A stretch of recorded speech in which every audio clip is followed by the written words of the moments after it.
Good morning. It's 6:15 on New Year's Eve, the last day of 2018. Not how I'd planned to spend it anyway, in a bloody hospital room, but anyway, I wasn't going to come on here and be all morose. I was just going to tell you my thoughts and feelings and how his parents, as you guys probably know, parents lived in Australia. His stepmother, his father passed away 3 years ago, and his brother Tam and sister Tam, brother Nick and sister Tam. I know from the day I told Susan that Howard was in hospital, she said I can jump on a plane, Jan, blah, blah, blah, and I wasn't quite sure how I felt about it, or, you know, it's your mother-in-law at the end of the day, as much as we get on, and I kind of have gone through a few days thinking, I don't know what the outcome is. Should they come? Shouldn't they come? I don't know. So last night I decided that I think she should be here, but I need to be really honest with her and myself about the space that I need. So I wrote her an email and just said, you know, please, if you feel you need to be here, you should be here, but I can't have you staying with me. I'm realizing every single day, learning so much about myself, how I do need to be on my own to grieve and to cry. And a few things people have said to me have really upset me and kind of put my mind on a different path. For instance, Harry had some colleagues, stroke friends, come and visit him yesterday. But one of my girlfriends said, I wouldn't want that, but they're friends. Anyway, it was something was said that made me think in a different way. And so I've decided I can't be around that and have anybody have an input, because it doesn't matter what you want or what I want. It's what I think my husband wants, you know. And I think everybody thinks they're doing you a good thing by giving their opinion, but don't, because I don't want it. I don't want any of it, to be honest. So I did say to Susan, we've probably just had the best chat ever, in the sense that I said, you can come and I've asked about the room here. I will be prepared to go home in a couple of days to sleep at home. And if I know Susan's got this room to sleep in and blah, blah, blah, and we'll take it every day as it comes. I said, but Susan, I can't have your opinion. You can't tell me what to do. I need to do even if you really disagree with me, you can't tell me, because I don't care.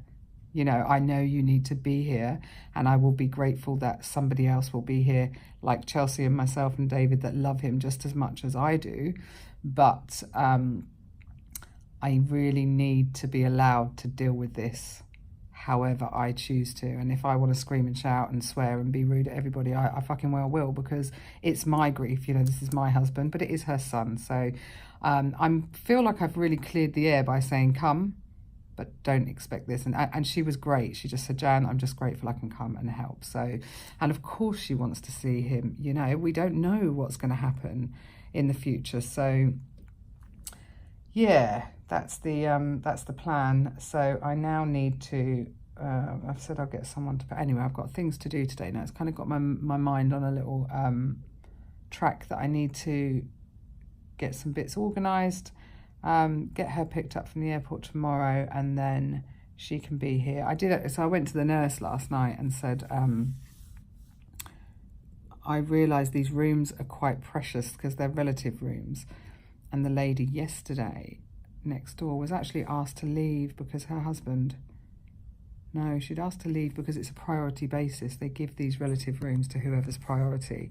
And I said to the nurse, you know, are you going to ask me to leave this room soon? And he said, why? I explained that my mother-in-law's coming over from Australia, but I can't have her stay with me. And if she was to stay in this room, it means I would go home knowing she's here for Howie. And he said, at the moment, you are the priority.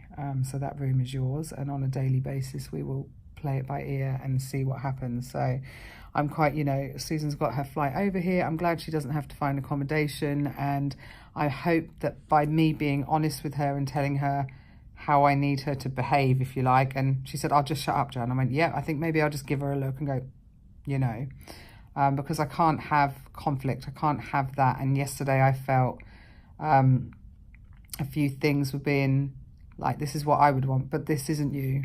This isn't you or your husband or anything. And you, nobody knows what my husband wants. I think I'm the best person to make that judgment when I've spent the last 20 years with the guy.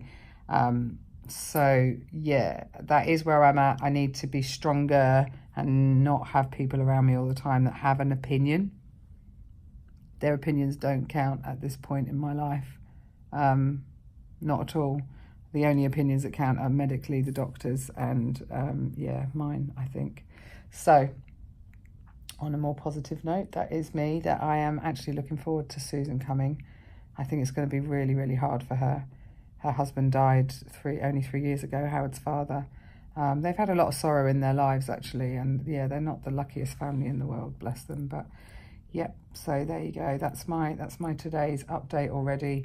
It's daytime, so you see I'm not bawling my eyes out, although I just did on the phone to Susan. But yeah, I'm going to have a little bit of breakfast. I'm going to try some porridge again, have a shower, sort myself out and go and see my husband. So I hope you guys all have a really good day. Yeah, I did a video without crying.